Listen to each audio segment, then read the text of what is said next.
Bienvenidos a Brújula Libertaria, gente. Acá con, ¿Cómo están, muchachos? ¿Cómo están? ¿Todo bien? con Mati y Bien, Nacho. hoy Adelante. Matías Calero va a hablar sobre la última tesis maldita, sobre que Uruguay es un país sin constitución, donde no se respeta, y lo voy a dejar explayarse. Así que un paso a Mati. Bueno, muchachos, gracias por la oportunidad. ¿Se me escucha bien? Sí, se te Sí, se te escucha escucha bien, se te ve un perfecto. poco entrecortado, pero conocemos tu rulo, así que son los mismos siempre.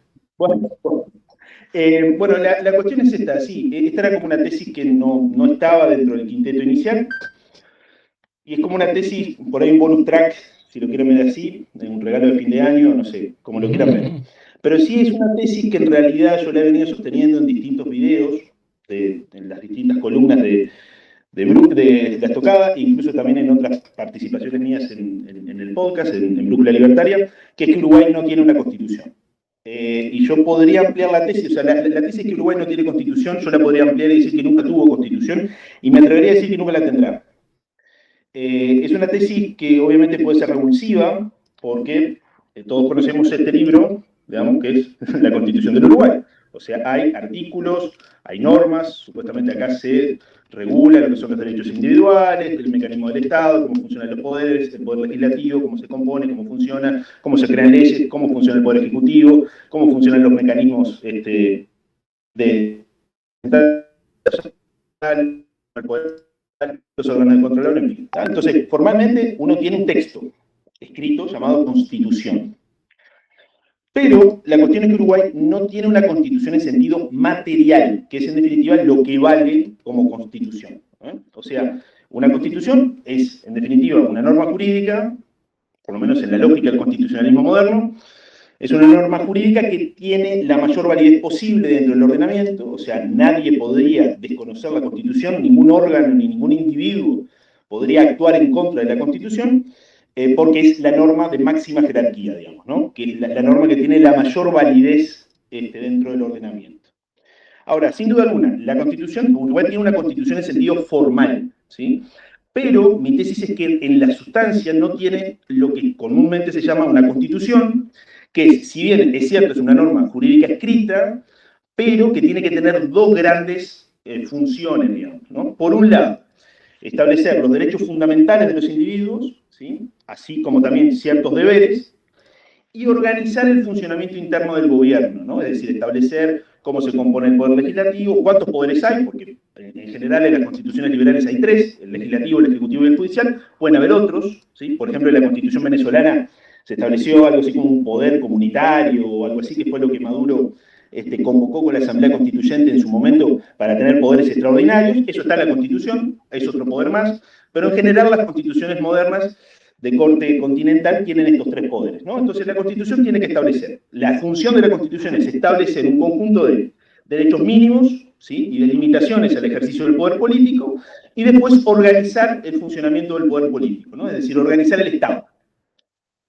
Ahora bien, hay un artículo que me gustaría citarlo porque me parece bastante estimulante e interesante como para arrancar, que es el artículo 17 perdón, el artículo 16 de la Declaración de los Derechos del Hombre y del Ciudadano de 1789, ¿sí? Que como todos sabemos fue promulgada por la Asamblea Nacional, la Asamblea Constituyente Francesa, que dice: en una sociedad en la cual la garantía de los derechos no está asegurada ni determinada la separación de poderes, carece de constitución. ¿Sí?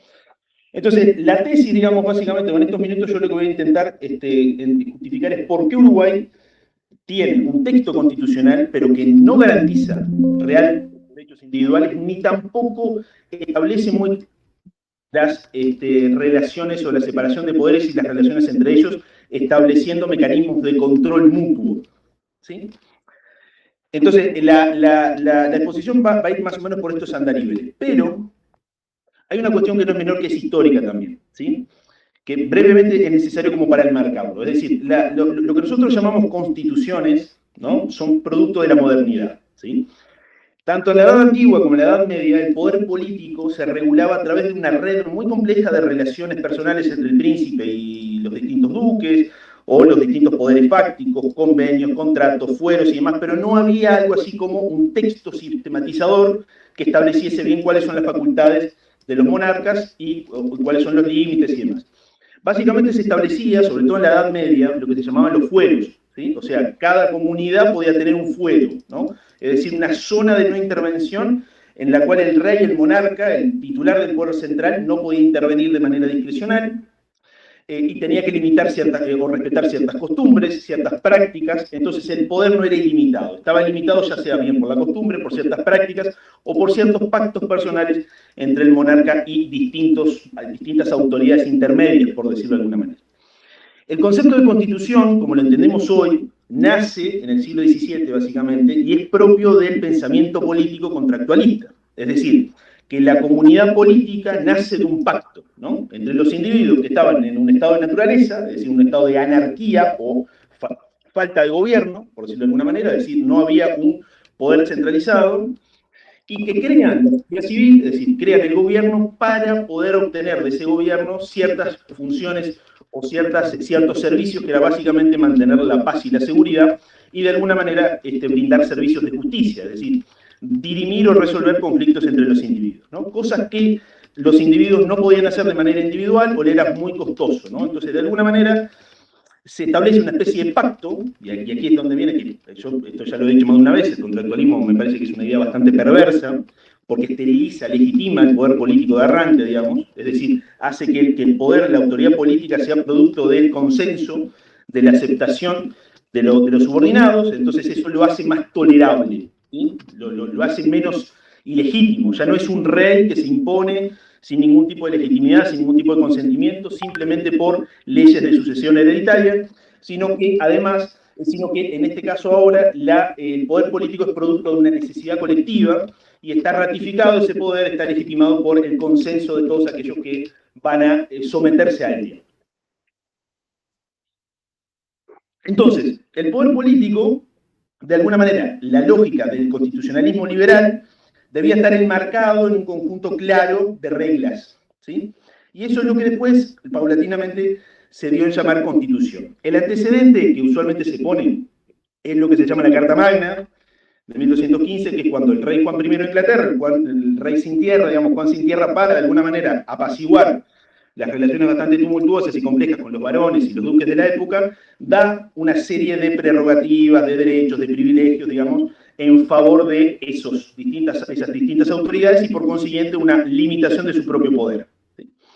A partir de ahí, la primera constitución en un sentido claro es la Constitución norteamericana, con la Declaración de Virginia, en donde realmente hay un intento de establecer de manera sistematizada cómo se va a organizar la nueva república, cuáles van a ser las competencias de los distintos poderes, cómo se eligen a las distintas autoridades, en fin. Todo eso en un texto corto, conciso, digamos, y que tiene lo mínimo indispensable, los derechos propios de cada individuo, qué es lo que puede hacer el gobierno, qué es lo que no puede hacer, y cómo va a funcionar internamente. Después de ahí vienen las distintas constituciones francesas, producto de la Revolución norteamericana, con el antecedente cierto de la Revolución Gloriosa del Bill of Rights, digamos, la Carta de Derechos, que también establecía un conjunto de límites a el poder del monarca de la época. Y a partir de ahí, el siglo XIX es un siglo de alguna manera, constituciones nacionales, porque la idea del constitucionalismo liberal es que cada Estado tuviese una norma suprema que regulara el funcionamiento del Estado y declarase los derechos y libertades propias de los individuos. Pero la lógica del constitucionalismo liberal es que las constituciones tienen que servir como fundamento para el poder político, pero a su vez como límite, ¿sí? Entonces, el poder político funciona de una manera organizada y a su vez limitada, ¿sí? En este caso, organizar sería limitar el funcionamiento del poder político. Pero siempre con esta lógica que les comentaba del artículo 16 de la Declaración Universal de los Derechos del Hombre y del Ciudadano, de que una constitución tiene que tener un contenido mínimo determinado, que es establecer claramente el conjunto de derechos y libertades, y por otro lado, establecer claramente la separación de poderes, inspirado obviamente en ese pensamiento de Montesquieu, del barón de Montesquieu, en el espíritu de las leyes, que es que de alguna manera la república tiene que funcionar con un sistema de pesos y contrapesos, ¿no? O sea, la lógica de la dinámica, la mecánica interna de la república liberal supone que los poderes se vigilan mutuamente y se limitan mutuamente, ¿sí? De alguna manera para evitar el gran horror, digamos, que es volver a esa concentración total del poder político en una sola persona, propio de las monarquías absolutistas, digamos, del siglo XVI, XVII y XVIII. ¿Sí? Entonces, la lógica de una constitución es establecer reglas claras, reglas de juego claras, y sobre todo evitar la concentración del poder político en un solo poder. ¿Sí? Ni el gobierno de los jueces, ni el gobierno del Parlamento, ni el gobierno del Poder Ejecutivo. Esto básicamente como para tener un marco, digamos, de referencia, digamos, o cuál era el ambiente intelectual en el que surge, digamos, la primera constitución que tuvo Uruguay, que es la constitución de 1830. Y aquí es lo que entiendo que aquí es donde viene el principal problema o el arranque, digamos, o el vicio histórico del Uruguay, o el pecado original del constitucionalismo uruguayo, que es que Uruguay no tuvo una constitución genuinamente aprobada por los ciudadanos o los habitantes de este territorio. ¿Sí? Y eso no es menor, porque en realidad la Constitución de 1830 es un producto de la Convención Preliminar de Paz, ¿sí? De 1828, ¿sí? Que la Convención Preliminar de Paz, para simplemente un dato histórico, es ese tratado de paz entre el Imperio del Brasil y la República Argentina, o las Provincias Unidas del Río de la Plata, que ponen fin, digamos, a la guerra, digamos, que se dio en Uruguay para ver quién se quedaba con esta porción del territorio. ¿Sí? Entonces ahí interviene muy hábilmente la diplomacia británica, a través de Lord Ponsonby, y dice, bueno, vamos a crear un estado tapón acá, ¿sí? Para los intereses británicos, porque la idea era que Uruguay, el río Uruguay no estuviese dominado por Buenos Aires, ¿sí? Y sea una vía de libre navegación y ningún estado controlase las dos orillas del río Uruguay. Porque el río Uruguay supone también la puerta de entrada al corazón de América del Sur, ¿sí? Porque el río Uruguay conecta al río Paraná y el río Paraná, bueno, llega hasta el corazón mismo, Paraguay, en fin.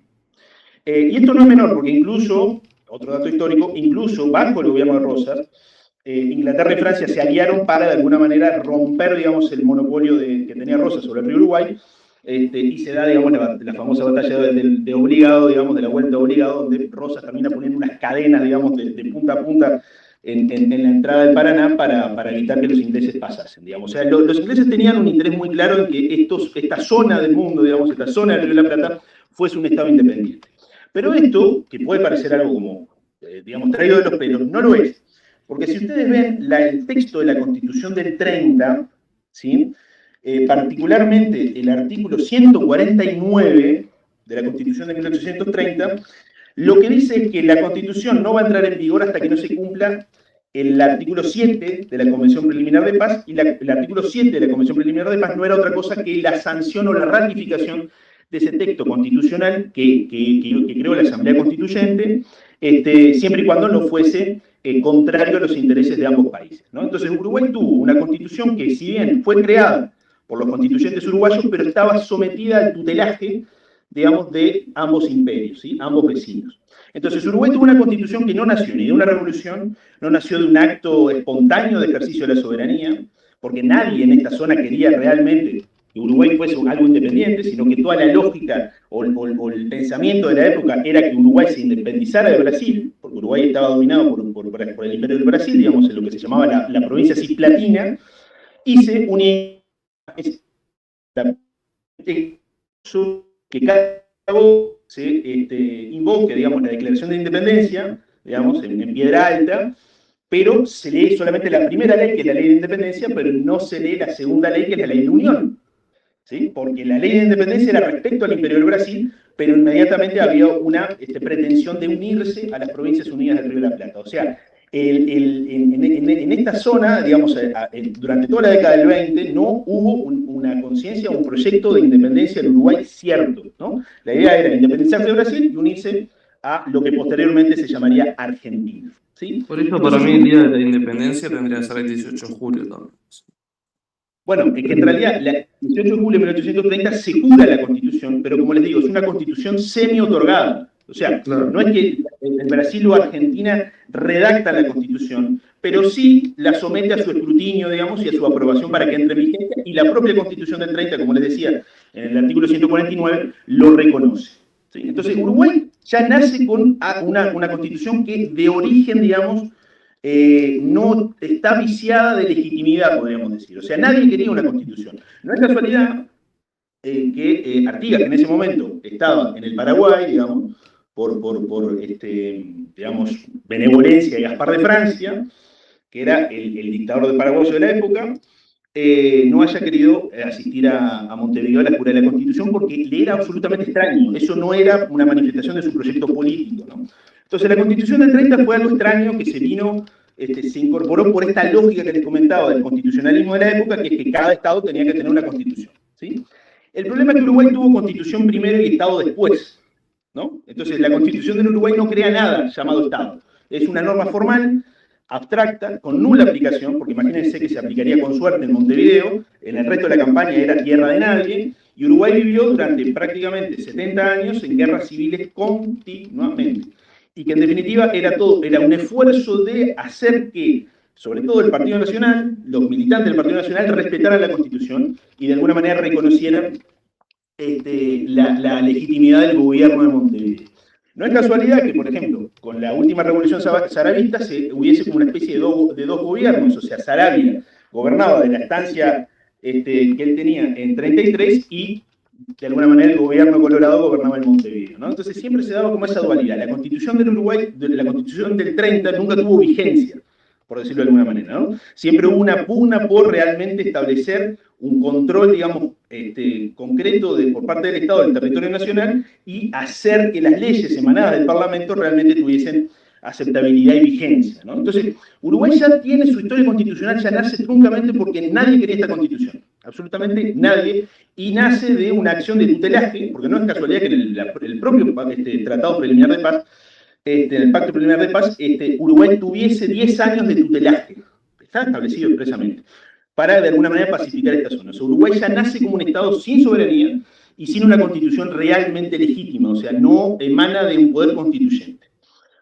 Y esto va a ser un vicio que en Uruguay arrastramos hasta el día de hoy, que las constituciones siempre han sido monedas de intercambio. Las reformas constitucionales siempre han sido monedas de intercambio para los pactos políticos de la época, ¿no? Uruguay tuvo la Constitución del 18, que fue de alguna manera una movida propia del vallismo para realmente hacer más fácilmente reformable la Constitución del 30, porque no hay que olvidar que la Constitución del 30 era muy difícil de reformar, porque se necesitaba la aprobación de 3 legislaturas sucesivas, siempre, o sea, si una de esas 3 legislaturas no aceptaba la reforma, siempre que estuviese alguna conveniencia nacional, o que estuviese justificada una conveniencia en materia de interés nacional para reformar la Constitución, se necesitaban 3 legislaturas sucesivas, 1/3 de cada uno de los componentes, y la última legislatura necesitaba reunir 2/3 de sus componentes para poder aprobar la reforma constitucional. O sea, era difícil, ¿sí?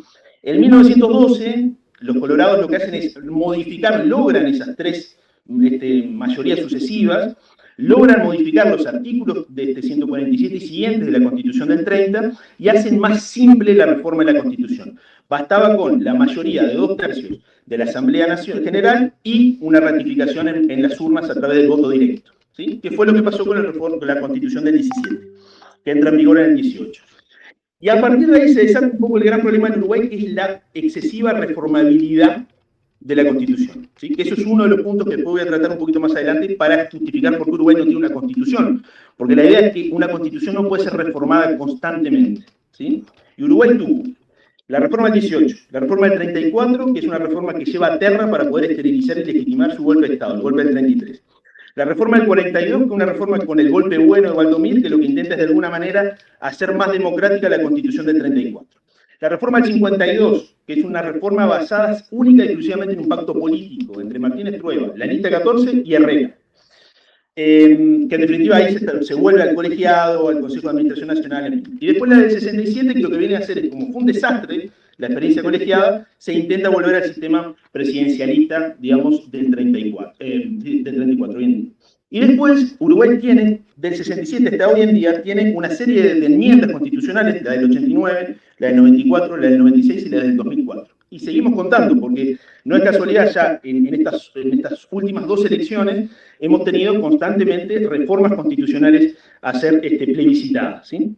Eso vamos a ir un poquito más adelante. Pero un poco para ver que la historia constitucional del Uruguay es una historia que nace con un pecado de origen, digamos, que no tiene una constitución genuinamente querida, digamos, por la ciudadanía, es una constitución impuesta en cierto sentido, o por lo menos tutelada, digamos, o condicionada a la aprobación del Imperio del Brasil y de Argentina, Y después, una vez que está la Constitución andando, en el 30, nunca se aplicó, porque siempre fue una pugna para realmente que se le reconozca vigencia, y después comienza digamos, el rosario de reformas constitucionales, siempre motivadas por conveniencia política, digamos, de los actores principales del momento, ¿sí?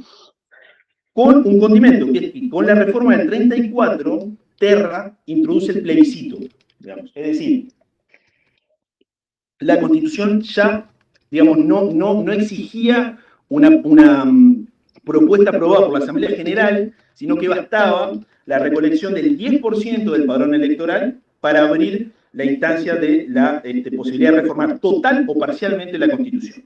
Y aquí esta es como una llave, digamos, para transformar a la Constitución en una moneda de intercambio político, y no verla como una norma superior que tiene que ser estable, que tiene que brindar garantías mínimas y que no puede estar toqueteada continuamente. Entonces, a partir de la reforma del 17, Uruguay ha venido metiendo en la Constitución una serie de derechos, de reformas, que son absolutamente coyunturales, ¿no? Entonces, sobre todo la del 34 metemos el derecho a la salud, el derecho al trabajo, la condena de la usura, 50.000 cuestiones, entes autónomos que están constitucionalizados, se metió el Banco República, 800.000 cuestiones que lo que hacen es agrandar al Estado y no limitarlo. Y que se excede, exacto, excede lo que es el contenido propio de lo que se llama la parte orgánica de la Constitución, que es establecer las líneas mínimas de la República. Pero acá se meten entes autónomos, de servicios centralizados, se metió el plebiscito del agua en el 2004, se establecieron cuestiones que exceden lo que sería el contenido propio de una Constitución, ¿sí?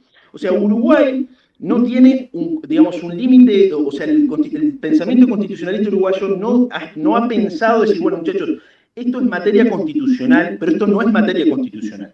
O sea, sí tenemos de alguna manera definido positivamente lo que es la materia constitucional, qué es lo que tiene que estar en una constitución, pero no hay un límite negativo. O sea, en Uruguay no hay límites en el sentido de que hay cosas que no pueden estar en la Constitución. Todo puede estar en la Constitución, lo que quieran. Ustedes se recordarán que en el 2010, un poquito después creo, en el 2010 hubo un proyecto de reforma constitucional del gobierno Mujica, pero años después el Frente Amplio quería constitucionalizar el derecho al aborto, constitucionalizar el matrimonio igualitario. No hay límites. Incluso el Boca Andrade, este año, tuvo una especie de sincericidio al decir, no, vamos a reformar el artículo 67, que es el famoso plebiscito de la seguridad social, porque después es muy difícil reformarlo. O sea, volver atrás. O sea, se ha utilizado históricamente en Uruguay a la Constitución como una especie de forma de legislación. Se legisla a través de la Constitución, y eso es un problema enorme, porque no es función de la Constitución establecer soluciones concretas a problemas coyunturales. Para eso está la ley. Y eso degenera, digamos, que en Uruguay tengamos una chorretera de disposiciones transitorias, que se las comento, eso ustedes lo pueden ver al final de la Constitución. Tenemos todas las letras de la A a la Z, todas son disposiciones transitorias. Incluso, como se nos acabaron las letras, empezamos a poner Z'. Entonces tenemos, por ejemplo, tenemos acá la disposición Z y Z', que establecen disposiciones transitorias concretas que tienen aplicabilidad directa hasta que no haya una legislación específica. Esto es la Constitución uruguaya.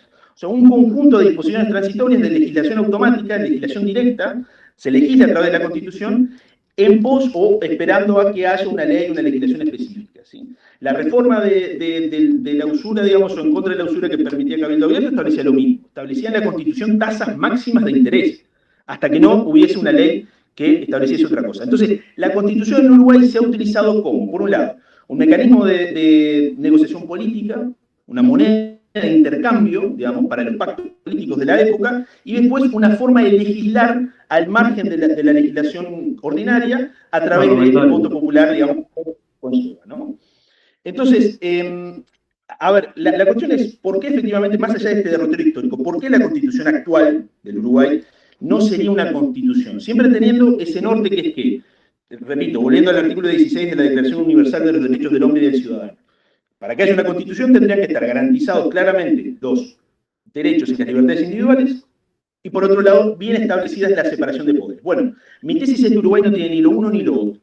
Respecto a lo primero, ya en la tesis tercera, cuando hablamos del interés general y analizamos el artículo 7 de la Constitución, vimos algo de esto.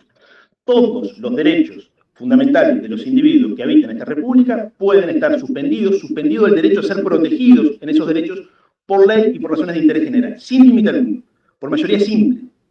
Entonces, Uruguay realmente no tiene un derecho a ser protegido a la vida, a la libertad y a la propiedad, por ejemplo, claramente eficaz, porque siempre ceder ante una ley y establecida por razones de interés general, y la Constitución no establece claramente qué es el interés general, ¿no? Entonces, para no repetir lo mismo, remito, digamos, a lo que ya comentamos en la tesis tercera, pero Uruguay no tiene un sistema de derechos individuales que realmente sea eficaz en contra de o ante el embate del poder político, sino que por una ley establecida por razones de interés general, que nadie sabe muy bien lo que es, pueden ser, digamos, desconocidos, ese derecho a ser protegido en el goce de esos derechos de un plumazo sin reparación alguna y sin un límite de tiempo. Eso no es menor, o sea, puede ser ad eternum, digamos, la suspensión de ese derecho a ser protegido, que no es más que un derecho que, digamos, no es más que garantizar la eficacia concreta de esos derechos, ¿sí? Pero, digamos, más allá de esto que me parece claro y gravísimo, ya es un argumento más que importante para decir, bueno, una parte de lo que es la Constitución no se estaría cumpliendo en Uruguay. O sea, la función de determinar los derechos individuales y establecer límites concretos a la actuación del poder del Estado, eso en Uruguay no está. No está. Y por otro lado tenemos que hay derechos de segunda, y tercera, y cuarta, y quinta generación como que no son derechos realmente ejecutables, pero que están, ¿no? Entonces, se llega al delirio en el Uruguay que el derecho al trabajo no puede ser limitado por razones de interés general. El derecho a la vida sí. Insólito. O el derecho a la salud no puede ser limitado por razones de interés general, pero el derecho a la libertad sí. ¿Por qué? Porque los artículos que establecen estos derechos no están sometidos a esa cláusula de limitación del artículo 7 de la Constitución.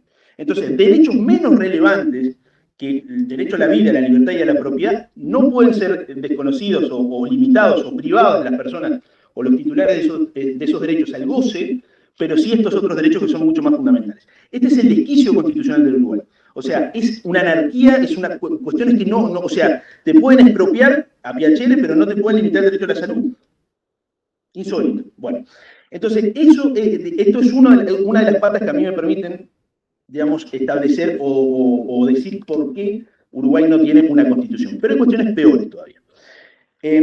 Uruguay tiene supuestamente un sistema de órganos de control, ¿sí? O sea, más allá del poder legislativo, el poder ejecutivo, el poder judicial, tiene una tríada de órganos que están por fuera de estos poderes, cuya función es controlar el funcionamiento del Estado, ¿sí?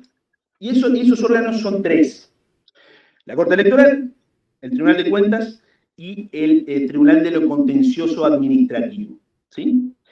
Estos órganos, a mi juicio, tampoco funcionan, porque Uruguay no tiene órganos de contralor en serio. Y les voy a pasar a explicar por qué. En primer lugar, la Corte Electoral no tiene poderes de control serios en materia de regularidad constitucional de las elecciones. Y para muestra un botón, les traje un ejemplo muy concreto, que es la ley, ya les digo, la ley 19.875, que es una ley sancionada en el año 2020, por medio de la cual se posterga las elecciones departamentales. Las elecciones departamentales por el numeral 9 del artículo 77 de la Constitución están establecidas el segundo domingo de mayo del año posterior a las elecciones nacionales. O sea, las elecciones nacionales fueron en octubre del 2019, tenía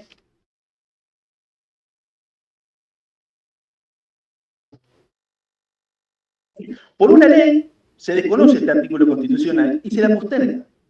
Y la Corte Electoral no hizo absolutamente nada porque no tiene competencias para hacerlo. O sea, la Corte Electoral permitió que se alterara el calendario electoral establecido en la Constitución por ley y nadie tiró un tiro en este país. Yo entiendo que había razones de seguridad sanitaria, todo lo que quieran, pero la Constitución es clara y no establece la posibilidad de que pueda ser modificada esa fecha por ley, ¿no? Y si ustedes ven, en el texto de la ley no cita ninguna disposición constitucional que lo habilite, ninguna, porque el Parlamento no tiene potestades para establecer, digamos, una fecha diferente de las elecciones, apartándose del calendario electoral establecido en la Constitución. ¿Y eso puede ser un error? Sí, puede ser un error que eso esté constitucionalizado, pero está en la Constitución. Por lo tanto, no puede ser desconocido por una ley. Entonces, la Corte Electoral no funciona como un órgano de contralor serio, digamos. Pero hay más. El Tribunal de Cuentas es el otro órgano de controlor que tiene el Uruguay, ¿sí? Que básicamente tiene una función de supervisión, digamos, y supuestamente control de la hacienda pública, ¿no? Es decir, los gastos del Estado, ¿sí? Que los gastos y las erogaciones del Estado se realicen de manera constitucional y legal, es decir, sin violar principios constitucionales y principios legales. Pero El artículo 211 de la Constitución, ya se lo leo por acá, dice, establece las competencias del Tribunal de Cuentas. Y dice, concretamente en el literal A, dictaminar e informar en materia de presupuestos. Y después en el literal B dice, intervenir preventivamente en los gastos y los pagos conforme a las normas reguladoras que establecerá la ley y al solo efecto de certificar su legalidad. Solo certificar su legalidad, haciéndolo, en su caso, las observaciones correspondientes. Si el ordenador respectivo insistiera, lo comunicará al tribunal sin perjuicio de dar cumplimiento a lo dispuesto. Si el Tribunal de Cuentas, a su vez, mantuviera sus observaciones, dará noticia circunstanciada a la Asamblea General o a quien haga sus veces a sus efectos. Entonces, el Tribunal de Cuentas es un órgano que no puede impedir un gasto irregular. No lo puede hacer. Entonces, no controla absolutamente nada. Solamente certifica su legalidad y en caso de que haya un gasto ilegal, no lo puede impedir. Entonces, no controla absolutamente nada. Y eso es lo que explica la anarquía presupuestaria y de gasto público en Uruguay, que después nos encontramos con una antelarena cuando habían una tonelada de observaciones del Tribunal de Cuentas. Pero el Parlamento no hizo absolutamente nada, porque las observaciones del Tribunal de Cuentas van al Parlamento. Pero el Parlamento puede, en todo caso, tomar las medidas correspondientes para impedir el gasto. No. En el Uruguay ha habido paulatinamente una ampliación y una laxitud, digamos, de las normas en materia de gasto público. Entonces, nuevamente, el Tribunal de Cuentas no controla nada, no es un órgano de contralor. Entonces, la Constitución tampoco tendría algún tipo, o de alguna manera, el gasto público es un gasto incontrolado por ese Tribunal Constitucional que tendría que tener funciones de control, en principio, del gasto público. Un dato rápido, Mati, desde de febrero de 2020 hasta diciembre de 2024, 2.587 observaciones del Tribunal de Cuentas. Bueno, ahí ven. Entonces son simplemente... Observaciones, quedaron en observaciones. Pues nada. Porque no... eficaz. No puede impedir. Che, Mati, ¿te puedo hacer una pregunta? Viendo que en Uruguay la Constitución se presta para algo testimonial casi, por no decir una joda, ¿te puedo hacer una pregunta? ¿Sería mejor un sistema como el inglés, por ejemplo, que no tiene Constitución, sino que tiene unas leyes básicas para Uruguay? Eso sí que lo comentamos al final. Eso sí que lo comentamos al final, pero acuérdate de esa pregunta porque es interesante. El otro órgano de contralor que es el Tribunal de lo Contencioso Administrativo. El Tribunal de lo Contencioso Administrativo está regulado en la Constitución, es un órgano establecido específicamente en la Constitución, pero tampoco tiene una función de control realmente serio. En primer lugar, porque no actúa de oficio, ¿sí? El Tribunal de lo Contencioso Administrativo actúa siempre cuando hay una acción de nulidad, ¿sí? Es decir, tiene que haber una acción, tiene que haber alguien que presente una especie de demanda en contra de algún acto administrativo que entiende que es irregular, ilegítimo, con abuso de poder, deviación de poder o exceso de poder. Pero, miren el artículo 309 de la Constitución, que dice, el Tribunal de lo Contencioso Administrativo conocerá de las demandas de nulidad de actos administrativos definitivos cumplidos por la Administración en el ejercicio de sus funciones contrarios a una regla de derecho o con desviación de poder. Pero dice, en el inciso último de este artículo, la acción de nulidad solo podrá ejercerse por el titular de un derecho o de un interés directo, personal y legítimo, violado o lesionado por el acto administrativo. Entonces, ¿esto qué quiere decir? El TCA no actúa de oficio y si no hay un interés personal, directo y legítimo, hay actos administrativos que están por fuera del control del TCA. Por más que sean contrarios a una regla de derecho o por más que hayan sido emitidos con desviación de poder. Entonces, nuevamente, el control del TCA es bastante débil, porque hay actos administrativos que no lesionan directamente a nadie y no dejan de ser irregulares o no dejan de ser inconstitucionales. Entonces, nuevamente, la actividad administrativa del Estado está absolutamente incontrolada de manera seria, porque puede ser que un decreto, que por ejemplo, imagínense, un decreto que establece una modificación en materia de, qué sé yo, la regulación de los parques públicos, y esa regulación es contraria a una regla de derecho o fue emitida con desviación de poder. No hay un interés personal directo y legítimo que sea lesionado por esta disposición o este cambio o este acto administrativo. Por lo tanto, está por fuera del control del TCA. Entonces, hay excesos o arbitrariedades de la administración pública que no están controladas por el TCA. Y además, en la legislación, bueno, ahora se cambió hace poco la ley orgánica del TCA, creo que se pasó de 60 días a 90, pero el plazo para presentar una demanda de nulidad siempre es muy expuesto. Es un plazo de caducidad, y si no se presenta en el plazo legal, moriste, caput. Ese acto, por más que sea excesivo, irregular, inaceptable, no puede ser anulado por el TCA. Entonces tienes órganos de contralor que no pueden actuar de oficio, órganos de contralor que no controlan seriamente porque sus dictámenes no pueden ser desconocidos por el ordenador de gasto. O sea, el controlado puede desconocer de alguna manera el dictamen del controlador, por lo tanto no hay control efectivo, claro está. Y después la Corte Electoral es un órgano testimonial que en definitiva está compuesto por miembros de distintos partidos políticos que en definitiva no pudieron hacer absolutamente nada ante un acto de modificación del calendario electoral absolutamente inconstitucional, como pasó con las fechas. Entonces, bien. Entonces acá ya tiene otra parte respecto a que el control de la administración pública y del gobierno está chueco. Pero hay otra cuestión que no es menor, que en definitiva es mucho más relevante, que es lo que respecta a el control de constitucionalidad. Que eso son competencias de la Suprema Corte de Justicia, pero que nuevamente sigue el mismo esquema del TCA. Tiene que haber un interés personal, directo y legítimo, lesionado, para que la Corte, que no puede actuar de oficio, bueno, sí puede actuar de oficio, es cierto, pero siempre con el alcance, digamos, para el caso concreto, y siempre y cuando pueda justificar que hay un interés directo, personal y legítimo. Entonces, nuevamente, uno puede ver que una ley es inconstitucional, pero si no lesiona concretamente a nadie, esa ley no puede ser declarada inconstitucional por la Corte.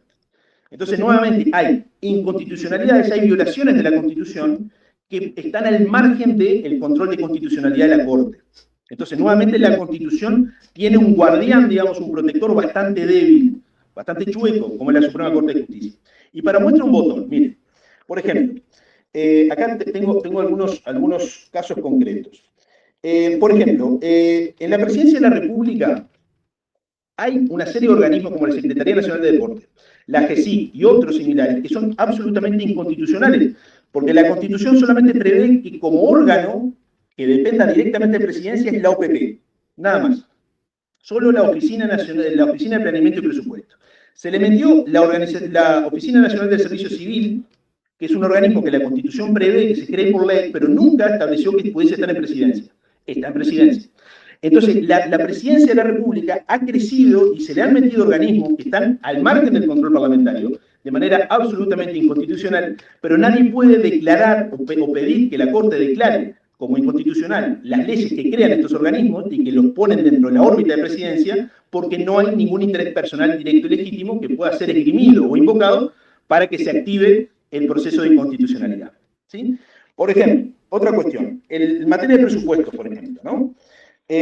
La Constitución establece que, ya les digo bien, aquí, en el artículo 216, establece que en las leyes de presupuesto no puede haber ninguna norma que no sea presupuestaria. En Uruguay han habido incluso hasta tipos penales creados en una ley de presupuesto. Imagínense. El artículo 216 dice, podrá establecerse por ley una sección especial de los presupuestos que comprendan los gastos ordinarios permanentes de la administración cuya revisión periódica no sea indispensable. Y en el inciso segundo dice, no se incluirán los presupuestos ni en las leyes de rendición de cuentas disposiciones cuya vigencia exceda la del mandato de gobierno. Imagínense. Acá se han creado leyes, se han metido disposiciones que exceden largamente el mandato de gobierno, se han creado tipos penales, se han hecho cambios en el Código Civil, no importa. Ni en aquellas que no refieran exclusivamente a su interpretación o ejecución. Entonces, esto, que es una práctica absolutamente constante de la legislatura uruguaya, que es meter en las leyes de presupuesto lo que quieran, ha violado sistemáticamente el artículo 216 de la Constitución sin que nadie controle nada. Es más, la Suprema Corte de Justicia ha hecho un malabar, digamos, intelectual para decir, no, una cosa es el acto presupuestario y otra cosa es la ley de presupuesto. Entonces, los actos presupuestarios pueden tener leyes que excedan la materia presupuestaria y que excedan la vigencia del periodo de gobierno. Entonces, la propia Corte, que se supone que tendría que vigilar la Constitución, justifica y apaña y legitima este tipo de prácticas. ¿Sí? Otro ejemplo. En materia, por ejemplo, de presupuestos departamentales. El artículo 225 de la Constitución establece que la Junta Departamental no puede aprobar ningún presupuesto deficitario. Bueno, un chiste, ¿no? Se cuenta solo. Imagínense, todos los déficits de los gobiernos departamentales son inconstitucionales. Sí. Absolutamente nadie hace nada. Por ejemplo, el artículo 185 de la Constitución establece que los servicios descentralizados y los entes autónomos son propios del dominio industrial y comercial del Estado. Bueno, el Frente Amplio creó la Fiscalía General de la Nación y le dio la calidad de servicio descentralizado. Absolutamente inconstitucional. absolutamente inconstitucional. Por ejemplo, el nuevo CPP es también absolutamente inconstitucional, porque el artículo 15 de la Constitución lo que establece es que nadie puede ser preso, salvo infragante delito, o cuando haya semiplena prueba y orden del juez competente. Entonces, eso lo que supone es que la Constitución establece que el juez es el que investiga y el juez es el que libra la orden de detención y de aprehensión. En el Uruguay sucede todo lo contrario. Es la Fiscalía la que investiga y después el juez, en todo caso, el juez del juicio es el que decidirá, pero no investiga. Entonces, eso también es inconstitucional y, sin embargo, en Uruguay tenemos un código penal que es absolutamente inconstitucional. Nadie hizo absolutamente nada y cada vez que se han establecido de recursos de inconstitucionalidad ante la Corte lo que ha hecho es validar o justificar o encontrar alguna justificación para acomodar más o menos los platos y hacer que esas reformas o esas leyes sean constitucionales. Lo mismo con... ¿Cómo? Sí, algo muy parecido pasó. La Corte Electoral estaría actuando igual que el Tribunal Constitucional que se inventó para Napoleón en Francia, que la idea era justamente un tribunal que interprete la Constitución. ¿Y qué pasa? Si vos le haces interpretaciones muy rebuscadas a una Constitución, puedes hacer lo que quieras casi. Y justamente se hizo para Napoleón, que era un dictador. Ese mismo sistema se replicó en España y parece que en Uruguay también hay algo parecido, ¿no? Es la misma lógica, es que en definitiva el guardián de la Constitución, que en Uruguay es la Suprema Corte de Justicia, en vez de controlar realmente los excesos de los otros poderes, en realidad lo que hace es validarlos, ¿sí? Y así, por ejemplo, todas las peticiones de inconstitucionalidad respecto a la violación del artículo 7 de la Constitución, diciendo que no es interés general esto o esto otro, la Corte siempre se limita y dice, no, momento, esto es un concepto político, el interés general. Nosotros no podemos valorarlo políticamente. ¿Cómo no lo van a valorar políticamente si es una corte política? Si están interpretando la Constitución, que es una norma política, puramente política, por más que sea jurídica, pero es un contenido político, que es más político que establecer los derechos fundamentales de los individuos y organizar el poder político. Bueno, la Corte lo que dice es, no, momento, nosotros nos limitamos a establecer los criterios de razonabilidad. ¿Qué son esos? No se sabe. Entonces, la Corte ha sistemáticamente validado y legitimado acciones inconstitucionales del Estado, o por lo menos no se ha mojado para realmente ejercer un control serio, digamos. Bueno, estos casos suceden. Por ejemplo, otro ejemplo que ahora se me viene a la cabeza. Hace unos pocos años se estableció una ley interpretativa de la Constitución que le extendió la ciudadanía natural a los nietos de ciudadanos naturales, lo cual es inconstitucional, porque la Constitución establece que la ciudadanía es por el derecho de nacimiento, el ius soli, digamos, o el ius sanguinis, el ser hijo de un ciudadano natural, pero nunca ser nieto. Entonces, solamente adquieres nacionalidad si sos hijo de padre o madre nacional, no si eres nieto. Entonces, la ley nuevamente estableció los límites, el alcance de los derechos políticos de la ciudadanía de manera inconstitucional. Entonces, el Poder Legislativo, a través de las llamadas leyes interpretativas, lo que hace es justamente cambiarle el sentido y establecer sentidos o legislaciones muchas veces contrarias a la Constitución. Y esas leyes están al margen del control de constitucionalidad de la Corte, o cuando llegan a la Corte, digamos, para ser controladas o valoradas, siempre la Corte encuentra algún vericueto para justificar, digamos, el status quo y la legislación vigente. ¿Sí?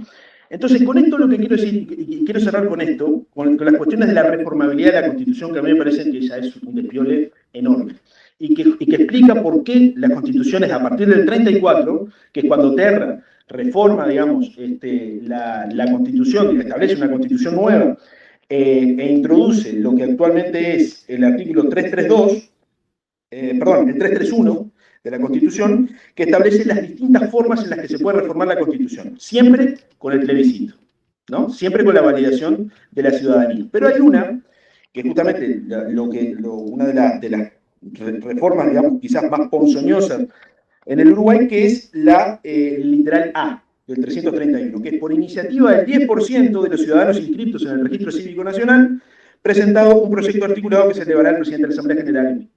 Imagínense el desquicio en este país, que es más fácil lograr habilitar la reforma de la Constitución que la reforma de una ley.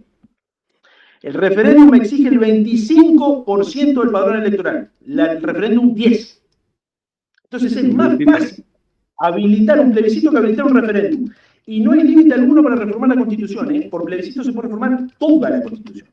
Y esto, es decir, que una Constitución pueda ser reformada a PHL, ¿no? Por la mayoría simple de los ciudadanos, le quita la validez y la fuerza política limitadora propia de una Constitución.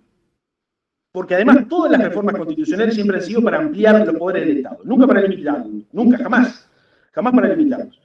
Entonces, todas las reformas que hemos visto en los últimos años, sobre todo las reformas después del 67, la del 89, por ejemplo, reforma el artículo 67 de la Constitución y establece ese mecanismo nefasto del reajuste de las jubilaciones y las pensiones por la variación del índice medio de salario. Estableciendo bueno, la del monopolio de OPE también, la del 90 y pico.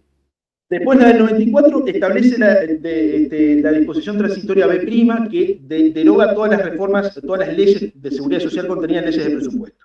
La del 96 establece las elecciones internas y el balotaje. Y la del 2004 reforma el artículo 47 de la Constitución y establece el derecho al agua y que todos los cursos de agua son del dominio público, patatín y patatán. Entonces siempre, o bien, se reforma el sistema político, digamos, se reforma normas constitucionales para darle más poder al Estado y más gasto público, digamos, y más intervención del Estado, pero nunca en favor de las libertades individuales. Entonces, teniendo en cuenta que el artículo 7 de la Constitución es una garantía de papel, porque por ley, y por ley simple, ni siquiera hay mayorías especiales para reformar, para eliminar o limitar o privar a una persona del goce de un derecho. Sí, por ejemplo, se necesitan mayorías especiales para reformar leyes electorales de 2/3. Insólito. O sea, es más difícil reformar una ley electoral que quitarle o privarle del derecho a la libertad o a la vida a una persona. Es más importante las elecciones que tu derecho a la vida, imagínate. ¿Por qué? Entonces, si tenemos en cuenta todo esto que les vengo comentando, las razones históricas de cómo nace, digamos, la Constitución uruguaya, es una Constitución semi-otorgada, sin validez y legitimidad alguna, y que después, cuando la República más o menos se asienta en el siglo XX, la Constitución ha sido constantemente reformada en función de los intereses políticos del momento, para legitimar golpes de Estado, como en el caso de Terra, para dejar el campo orégano para reformas estructurales y legales importantes, como la del vallismo, para retrotraer supuestamente el Estado del país a un Estado democrático previo, como la reforma del 42 de Valdomir, una reforma eminentemente orientada por un pacto político entre el Partido Colorado, parte del Partido Colorado y el herrerismo, que es la reforma del 52, y después la reforma del 67, que venía de alguna manera como a establecer una nueva institucionalidad que duró menos que mantengan el hocico un perro, porque vino la dictadura 10 años después, unos años después. Después vino el Pachecato y después en el 73 tenemos la dictadura. O sea que no duró prácticamente nada esa Constitución, en vigencia. Y además, el Uruguay pasó un gobierno de facto, digamos, de 12 años, del 73 al 85, y no se cambió la Constitución. ¿eh? No se cambió la Constitución. Y otra cosa que no es menor, ni siquiera se cambió un mecanismo, que son las medidas prontas de seguridad, que el Pachecato abusó. O sea, Pacheco abusó de las medidas prontas de seguridad, y esas sobrevivieron con la redacción del 67. ¿eh? Nada, no se le cambió un punto ni una coma. Y es un mecanismo extraordinarísimo del Ejecutivo, que no tiene limitación alguna, porque no se establece un contenido mínimo de lo que se puede hacer con las medidas prontas de seguridad. Que eso está, ya les digo, en el artículo 168 de la Constitución, en el numeral, les digo, 17, ¿sí? Que establece que al presidente de la República, actuando con el ministro, ministros respectivos o con el Consejo de Ministros, corresponde tomar medidas prontas de seguridad en los casos graves e imprevistos de ataque exterior. La Constitución no define qué es un ataque, un caso grave e imprevisto de ataque exterior o conmoción interior, no define absolutamente nada, queda todo el arbitrio, digamos, del presidente de la República, dando cuenta de las 24 horas, dentro de las 24 horas a la Asamblea General, en reunión de ambas cámaras, o es un caso de la Comisión Permanente de lo ejecutado y sus motivos estándose a lo que estas últimas resuelvan. O sea, no le establece a la Asamblea General o a la Comisión Permanente un plazo máximo para resolver, no establece alguna disposición que diga que si no hay una resolución de la Asamblea General caen las medidas prontas de seguridad. O sea, las medidas prontas son autoeficientes, digamos, por sí mismas. Y después, por ejemplo, en el inciso segundo, cuando dicen, cuando las personas las medidas prontas de seguridad solo autorizan arrestarlas o trasladarlas de un punto a otro sin justificación de las razones, ninguna, siempre que no optasen por salir de él. También esta medida, como las otras, deberá someterse dentro de las 24 horas de adoptadas a la Asamblea General en reunión de ambas cámaras, o en fin, estándose a lo que ellas decían. Pero no hay un plazo, digamos, perentorio que la Asamblea tiene que resolver, digamos, y si no resuelve, caen las medidas, ¿no? Entonces si la Asamblea no resuelve, las medidas se mantienen ad eternum. Y no hay un límite concreto de lo que se pueden hacer con las medidas prontas de seguridad. Se pueden establecer, acá se hizo, Pacheco lo hizo, establecer controles de precios, establecían controles de moneda, disolvía huelgas o establecía militarización de entes públicos, todo con el ropaje de las medidas prontas de seguridad. Eso una pseudo dictadura de 4 años. Exacto. Eso que fue tan nocivo para la institucionalidad republicana, luego de una dictadura militar y luego de haber comprobado los excesos y lo ponzoñoso que puede ser, no se tocó un ápice. Y estuvimos reformando el sistema jubilatorio, reformando el sistema electoral y estableciendo el derecho público del agua. Pero nunca, entonces, el Uruguay tiene un problema que es que reforma mucho su constitución, pero la reforma mal. Y no toca los temas realmente importantes. En este país hay cuestiones, como les comentaba, la ineficiencia del Tribunal de Cuentas, la poca participación y la limitada participación del TCA, el poco control de constitucionalidad que tiene el Uruguay.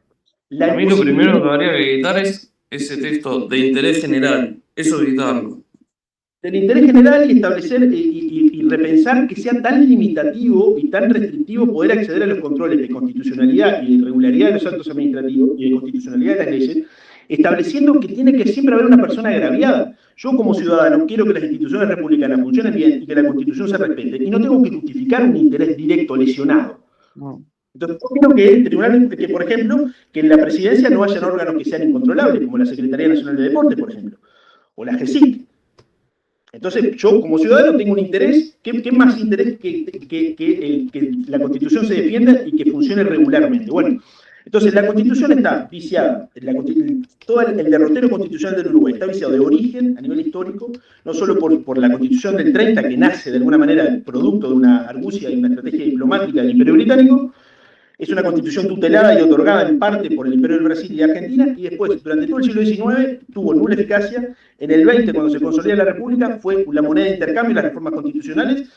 Los mecanismos de reformas constitucionales son tan laxos que es más fácil reformar la Constitución que reformar una ley, digamos, habilitar una instancia de democracia directa para reformar o eliminar una ley o reformar la Constitución. Y después todos estos ejemplos concretos que les doy de que prohibiciones constitucionales son sistemáticamente desacatadas por el poder político de turno y nadie los controla, nadie encausa esas actividades y esas acciones en el marco constitucional vigente. Hay presupuestos deficitarios a rolete en los gobiernos departamentales, leyes de presupuesto con disposiciones que exceden la vigencia del mandato y que no tienen nada que ver con cuestiones presupuestarias, como por ejemplo normas penales. Hay entes autónomos que no tienen naturaleza industrial o comercial del Estado. Por ejemplo, la Fiscalía Nacional la Fiscalía General de la Nación, y así suma y sigue. Se reformó el sistema penal, digamos, el sistema procesal penal en contra de las disposiciones propias de la Constitución, y nadie tiene un tiro acá. Se cambiaron, se trastocó el calendario electoral de las elecciones departamentales por ley, no pasó absolutamente nada. Entonces, vuelvo a lo que les comentaba al principio del artículo 16 de la Declaración Universal de los Derechos del Hombre y del Ciudadano. Si una sociedad no tiene si no tiene bien establecidas sus derechos y sus libertades fundamentales y no bien establecido el control o el sistema de controles, digamos, entre los poderes, no tiene constitución. Y con esto que les digo, me parece que hay razones suficientes para decir que no se cumplen estas dos cláusulas. Uruguay no tiene constitución. Tiene una ley especial más difícil de reformar que una ley ordinaria, pero no tiene una constitución. Porque una constitución se supone que tiene que establecer un coto inexpugnable de derechos y libertades individuales que el Estado no lo puede violentar, o por lo menos si los violenta tiene que ser con una disposición que exija mayor legitimidad que una ley ordinaria, con la que se le puede poner el nombre de una escuela. O sea, imagínense que con el mismo instrumento que se le cambia el nombre de una escuela pública, se le puede privar a una persona del goce del derecho a la libertad, por ejemplo. Insólito. Y los tres organismos de control que les comentaba, tanto la Corte Electoral, el Tribunal de Cuentas como el TCA, no funcionan de una manera seria. La Corte Electoral, ni que hablar, testimonial, el Tribunal de Cuentas, más de lo mismo, y el TCA funciona siempre de una manera muy limitada, siempre que haya una demanda de nulidad, y después que se pase por ese camino, digamos, de rosa, digamos, de ese calvario que es el agotamiento de la vía administrativa, que también está en la Constitución. Es insólito que la Constitución establezca escollos, digamos, que el administrado tenga que superar para poder ir al TCA. No, o sea, un ciudadano, un administrado que se siente lesionado por un acto administrativo, no puede ir directamente al TCA, no puede presentar una demanda como puede presentarlo en la justicia ordinaria. Tiene que pasar por esa especie de camino, digamos, absolutamente intransitable. Ese camino de brazas, digamos, que es el agotamiento de la vía administrativa para esperar que la administración diga, bueno, me equivoqué, o se deje pasar el plazo legal para que haya una denegatoria estricta y se pueda ir al TCA. Entonces, el Estado te pone continuamente trabas para el ejercicio de tus derechos como ciudadano y está avalado por la Constitución, además. Entonces, bueno, nada, nuevamente creo que la dinámica y la estructura constitucional del Uruguay lo que hace, por un lado, desproteger al individuo, por otro, establece competencias cada vez más fuertes del Estado, tercero, no prevé órganos de contralor serios que la defiendan a ella misma, digamos, y permite que, en definitiva, la clase política, a través de acuerdos, reforme la Constitución a Piacere y, en definitiva, la Constitución pierda ese rol protector de los individuos por un lado y limitador del poder político por otro. Entonces, la conclusión es clara. Uruguay no tuvo una constitución, no tiene una constitución, y yo podría aventurar que nunca la tendrá, porque en el inconsciente de la clase política uruguaya la constitución es eso, una moneda de intercambio y una ley que hay que reformarla, o que está bueno reformarla porque es más difícil de volver atrás. Entonces, la constitución es vista por la clase política no como un instrumento de limitación, sino como un instrumento de consolidación y justificación de su poder, y además como una herramienta interesante para legislar al margen del Parlamento. Así que bueno, eso. Uruguay no tiene una constitución. Muy bueno. ¿Te puedo plantear la última pregunta?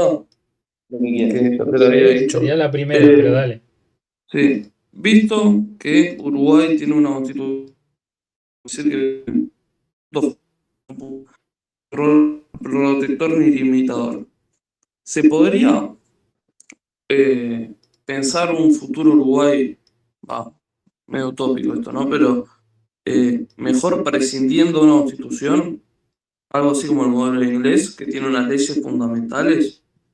Es difícil eso, Nacho, porque el common law es algo muy propio del mundo anglosajón. O sea, los ingleses entienden que el derecho consuetudinario viene de los orígenes mismos de la nación británica, y bueno, y a través justamente de la jurisprudencia vinculante, los precedentes, se van manteniendo ciertas costumbres y ciertas tradiciones, y no es necesario tener algo escrito, ¿no? Pero Uruguay, la Constitución de Uruguay y el constitucionalismo uruguayo se amolda al constitucionalismo europeo, que era lo que les comentaba, de que cada uno tiene una constitución escrita.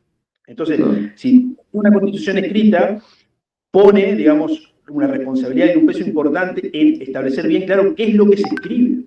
Entonces hay que pensar bien qué es lo que se escribe y qué es lo que no se escribe, ¿no? Y cómo sobre todo establecer mecanismos de control para que efectivamente lo que se escribe se cumpla, porque si no, no tiene sentido que se escriba. Entonces, te hago una segunda pregunta. ¿Hay alguna forma, si bien habría que hacer un cambio cultural enorme de cómo vemos la Constitución y todo eso, entonces lo mejor sería reformar la Constitución para que sea más acotada, por así decirlo, y más precisa? Yo creo que hay muchas cosas que sobran, entes autónomos, ¿cómo se llama esto? Que es de la A a la Z, que es literalmente expansión del Estado. Disposiciones transitorias hay que volarlas y evitar esta lógica de legislar en posiciones transitorias. Eso me parece nefasto, digamos. Claro. Establecer básicamente, o sea, una legislación mucho más liviana, que establezca bien claramente las competencias de los órganos, pero sobre todo hay un tema que es que en el Uruguay no está claro qué tipo de Estado queremos. Eso es un problema, porque la Constitución se tiene que armar en función del modelo de Estado. ¿Qué es lo que queremos que haga el Estado? ¿Qué es lo que no queremos que haga el Estado?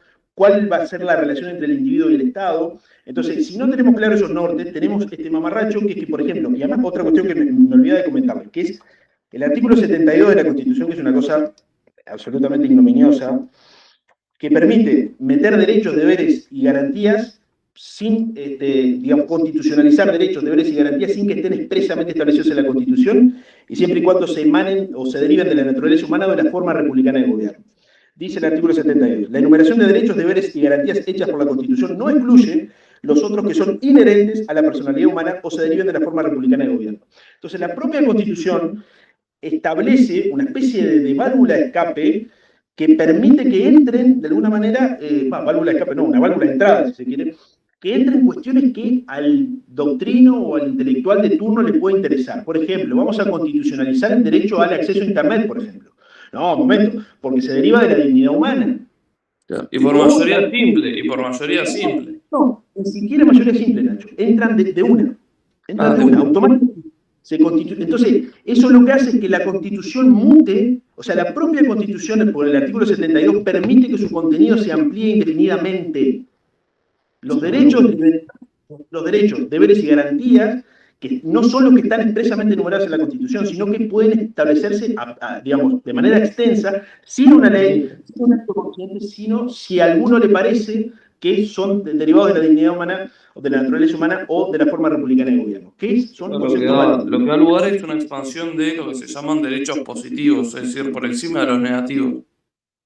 Eso lo que permite es todo este movimiento jurídico que es el constitucionalismo o el neoconstitucionalismo o el neogarantismo que permite constitucionalizar derechos que no están expresamente previstos y establecen conflictos entre derechos que sí están previstos y derechos que no están previstos expresamente.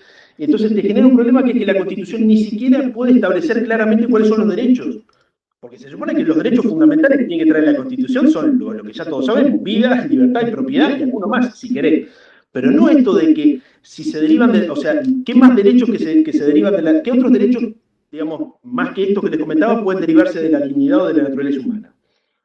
Otra cosa es de la dimensión social del hombre y los cambios culturales, pero esos son derechos que en todo caso se establecerán por ley. ¿Qué necesidad hay de constitucionalizar estos derechos que pueden en todo caso preverse por ley, digamos? O sea, si hay uno bueno que establezca la ley ese derecho, pero no establecerlo en la Constitución. Entonces, hay una lógica de la política y del funcionamiento del Estado uruguayo que todo se tiene que constitucionalizar. Y lo vimos, hay un problema de seguridad, bueno, vamos a reformar el artículo 11, vamos a eliminar la garantía de la prohibición de los allanamientos nocturnos pensando que es la panacea en contra del micronarcotráfico. Hay un problema de seguridad social, bueno, vamos a reformar el artículo 67, establecer la edad mínima, la edad máxima, la edad de jubilación, expropiar las AFAP, no importa, todo vale la Constitución. Porque como no hay un órgano que de alguna manera limite qué es lo que puede traer la Constitución y qué es lo que no, ni la propia Constitución establece esos límites. Todo puede traer la Constitución, lo que ustedes quieran. El derecho a la felicidad entra, vale, no hay problema. ¿Qué quieren? ¿El derecho a la alimentación? ¿Qué quieren? ¿Que el Estado le garantice un plato de poroto? Dale, entra, no hay problema, todo entra en la Constitución. Es como una receta de cocina que puedes agregar ingredientes indefinidamente, o sea, también se vuelve todo. Y eso controvierte una de las funciones principales de una Constitución, que es dar garantía y estabilidad. Saber más o menos cuál es el abanico, cuál es el contenido de la Constitución y prever funciones, digamos, o acciones a futuro. Y quiero que no me quería olvidar de esto, que ya lo comentaba en alguna columna pasada. Uruguay no tiene una Constitución fiscal siquiera. Uruguay no establece límites al poder tributario, no establece límites a la voracidad fiscal, no establece límites a la constitucionalidad de los tributos, nada. O sea, Uruguay puede tener un impuesto del 95% de tu riqueza y va a ser constitucional porque no hay una prohibición constitucional o un límite constitucional al poder fiscal. Entonces eso también convierte, porque obviamente no es casualidad, si se ponen a ver, que las tres principales revoluciones de la modernidad, la Revolución Gloriosa Inglesa, la Revolución Norteamericana y la Revolución Francesa, fueron productos de problemas presupuestales y de problemas tributarios. Entonces, los tributos son una forma muy clara de autoritarismo y de avasallamiento de las libertades. Bueno, de hecho, un lema de los padres fundadores de Estados Unidos era no taxation without representation, porque Reino Unido les había subido los impuestos y ellos no estaban en el Parlamento inglés. Exacto. Pero la Constitución uruguaya ni siquiera tiene eso, más allá del principio de legalidad, que establece que los tributos nacionales tienen que estar aprobados por el Parlamento, la Asamblea General, y los tributos departamentales por las asambleas, por los gobiernos, las juntas departamentales de cada departamento. Más allá de eso, no establece un límite al contenido, el tipo, la doble imposición, no hay nada. Entonces, Uruguay es una constitución que, en definitiva, como para concluir, es desprotege muy pronunciadamente al individuo y avala y garantiza desmedidamente al Estado. Entonces, eso no es una constitución. Por lo menos en el sentido liberal, ¿eh? Podrá ser una constitución marxista o tipo maoísta, bueno, vaya y pasa, es otra cosa. Bolivariana, capaz. Exacto, pero una constitución en sentido liberal, que es por lo menos el espíritu del constitucionalismo uruguayo, de donde arrancó la constitución del 30, eso no está en Uruguay. Así que Uruguay no tiene una constitución, tiene una ley especial más difícil de reformar, pero no deja de ser una ley cuyo contenido mínimo no está limitado, no tiene un contenido máximo, cualquier cosa puede estar establecida en la Constitución, y en definitiva no tiene mecanismos de contralor interno ni externos claros que permitan de alguna manera garantizar la vigencia de la Constitución y que por lo tanto darle o garantizarle o protegerle digamos, esa función rectora superior, digamos, que tendría que tener una Constitución al ser la norma con mayor validez dentro de un sistema jurídico, ¿no? Una última cosita, algo que me parecería muy idóneo, tampoco tenía celular, pero termino con esto, sería una reforma constitucional al revés de las que se vienen dando. Si mañana me decís que hay una reforma constitucional que limita la tributación máxima per cápita, yo lo votaría. Por ejemplo, Thomas Jefferson propuso en la primera constitución de Estados Unidos que le hubiera gustado una enmienda que limite el endeudamiento público. Ese tipo de reformas justamente no se ven acá. Todo lo contrario. Bueno, Uruguay, por ejemplo, eso es otro punto, Nacho. Uruguay ni siquiera tiene una regla fiscal constitucional. El gasto público es ilimitado, el peso del Estado es ilimitado, no hay nada de eso en la Constitución. Así que bueno, y si las pocas prohibiciones en materia de hacienda pública, como el hecho de que los gobiernos departamentales no pueden, las juntas departamentales no pueden aprobar presupuestos con déficit, o que en los presupuestos no pueden haber normas, digamos, o disposiciones extrapresupuestales, o no se puede legislar el presupuesto o las reducciones de cuentas, si ni siquiera se cumplen esas mínimas prohibiciones, bueno, es un despiole total, ¿no? Entonces, bueno, nada, este es un poco el conjunto de argumentos. Obviamente que esto es muchísimo más complejo, pero quería mostrarles cuestiones muy concretas que demuestran que la Constitución no es una norma que tenga una fuerza realmente vinculante para el poder político, puede ser reconocida por ley, o quien es el encargado de controlar la constitucionalidad o la regularidad, digamos, constitucional de las leyes, que es la Suprema Corte, tiene una actuación muy limitada y cuando actúa siempre encuentra algún argumento para validar lo actuado, digamos. Como Así que, siempre, quedamos ante la disyuntiva de cómo lo cambiamos. Pero bueno, esa es bueno, una no, conversación. pero primero habría que realmente hacer una asamblea constitucional seria, rever la Constitución y establecer un mecanismo muy limitativo de reforma. Decir, bueno, muchachos, esto es lo mínimo que queremos, porque la Constitución tiene que ser lo mínimo de lo mínimo, ¿eh? Tiene que tener disposiciones en las que todos estemos de acuerdo, derechos en los que todos estemos de acuerdo, reglas de funcionamiento. Entonces, esto es lo mínimo, muchachos. De acá a que nos pongamos de acuerdo en eso van a pasar 50 años. O capaz que ni lo. No Y es sé la historia del Uruguay. que explote todo. Es la historia. Capaz que es lo mejor que puede pasar. Bueno, gente. Sí, pero igual es peligroso, y esto simplemente es peligrosa esa concepción que hay en el Uruguay de que cualquier problema se puede reformar, solucionar con una reforma constitucional. Eso es muy preocupante. La Constitución no está para solucionar problemas coyunturales, para eso estará la ley fuerte o de última la gestión administrativa del Ejecutivo, pero no la Constitución. ¿No? Entonces, intentar legislar por la Constitución a través de disposiciones transitorias interminables, son más de 30 disposiciones transitorias, es complicado eso, ¿no? Entonces, lo que no nos gusta, bueno, ¿cómo lo hacemos? Llamamos un plebiscito. Y es un problema, porque además, imagínense, decidir por sí o por no temas muy complejos es complicado. Imagínense toda una constitución nueva, reformar por sí o por no. Y bueno, capaz que puede ser alguna cosa que sí, otras que no, pero es binario, ¿no? Maniqueo, sí o no. Claro. Entonces, es muy complicado. Pero bueno, en fin, el Uruguay. Es lo que hay. No tenemos constitución y no vamos a tener constitución. Ya está. No, malo. ¿Sabe qué? Me voy a jugar al PlayStation, ya está. Muévese de país. Y bueno, Yo no entiendo. Paraguay está ahí cerca. Empezaste el video mintiendo porque dijiste que tenías la constitución en mano, pero no tenemos constitución. Tenés un papel en mano. Tenemos la constitución en sentido formal, pero no en sentido material. Que es verdaderamente vale. Bueno, gente, vos que estás del otro lado, espero que estés todavía con nosotros. Espero que hayas aprendido algo. Yo aprendí un montón. La verdad no sabía la mitad de las cosas que se han dicho acá. Y bueno, dale like, subscribe, todo ese tipo de cosas. Y bueno, esta lamentablemente va a ser la última edición de las tesis malditas del doctor Calero, por ahora, porque en esos rulos siempre algo se está maquinando. Así que veremos qué nos depara el 2025. Estoy seguro ¿Puedo decir algo? Adelante. Si el Uruguay tiene una nueva constitución, esa historia la escribís vos que estás del otro lado. Ahí va. Oh, bueno. Está bien. Un mensaje esperanzador. Claro, y manijeador, diría yo. Dejá de manijear a la audiencia, Nacho, que ya no nos odia suficiente. ¿Nos odiás? ¿Estás de acuerdo con Nacho? ¿No estás de acuerdo con Nacho? ¿Odias a Calero? ¿Querés rebotearlo en un debate?